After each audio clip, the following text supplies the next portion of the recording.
Aku mau share tentang pengalaman aku sebagai seorang anak perempuan yang bisa dibilang kurang cinta dari ayahnya.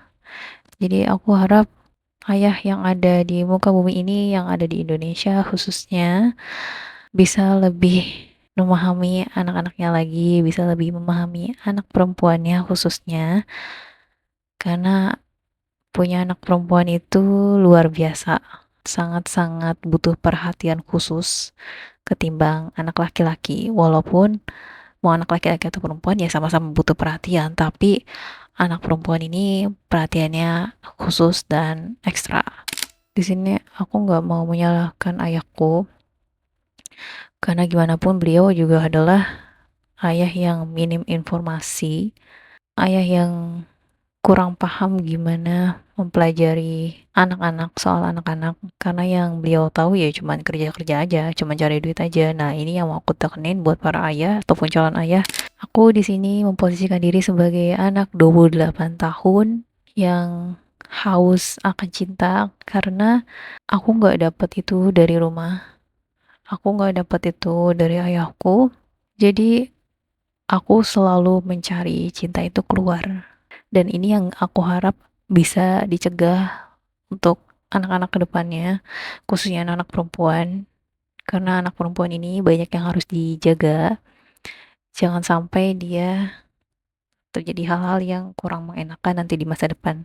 Jadi aku tuh udah kehilangan ibu kandung. Ibu kandungku meninggal di usia 10 tahun. Waktu itu aku kelas 4 SD dan kakakku tuh kelas 6 SD. Jadi kita cuma beda 2 tahun.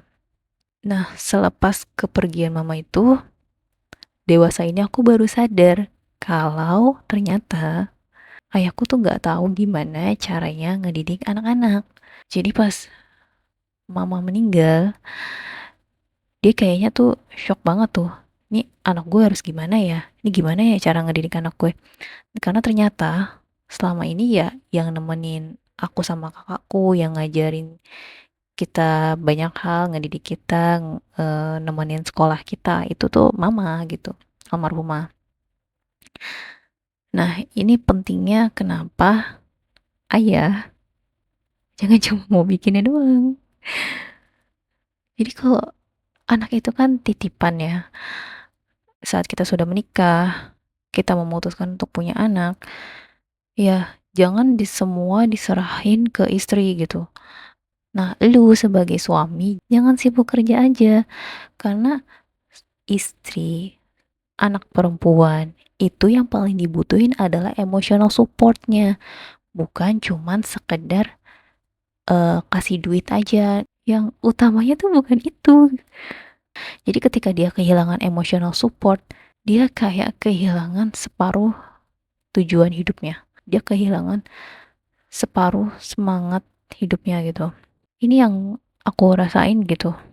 Selama 28 tahun ini dikurangin 10, karena sama mama kan sampai 10 tahun doang. Berarti ya selama 18 tahun aku bertumbuh menjadi seorang anak perempuan yang nggak punya tujuan gitu. Di saat anak-anak lain kuliah, di saat anak-anak lain eh dapat pekerjaan yang bagus, aku tuh malah kayak udah kuliah gap year, terus kuliahnya juga ya cuman sampai D3, S1-nya nggak selesai, terus kerja juga mencar sana mencar sini, kayak gampang ogah-ogahan gitu, kayak cuma setahun, 2 tahun, 3 tahun, resign. Sekalinya dapat yang enak malah di PHK. Dan parahnya lagi, di dengan kondisi aku yang seperti itu, aku nggak dapat emotional support. Aku tuh nggak pernah dihargain sedikit pun atas usaha yang pernah aku lakukan. Boro-boro diapresiasi, yang ada malah dimaki-maki. Ya maki-makinya bukan yang maki-maki banget gitu, tapi kayak gue tuh sebagai anak apa harus ya disalah-salahin terus kayak gini gitu. Jadi tuh ayahku tuh pernah bilang, kamu 5 tahun kerja tapi nggak dapat apa-apa. hmm? Gue langsung mikir tuh, 5 tahun kerja nggak dapat apa-apa. Oke, emang biasanya 5 tahun kerja tuh dapat apa sih kita dengan Aku tuh kerja dari yang gajinya tuh masih di bawah UMR karena masih fresh graduate sampai yang udah nyentuh UMR.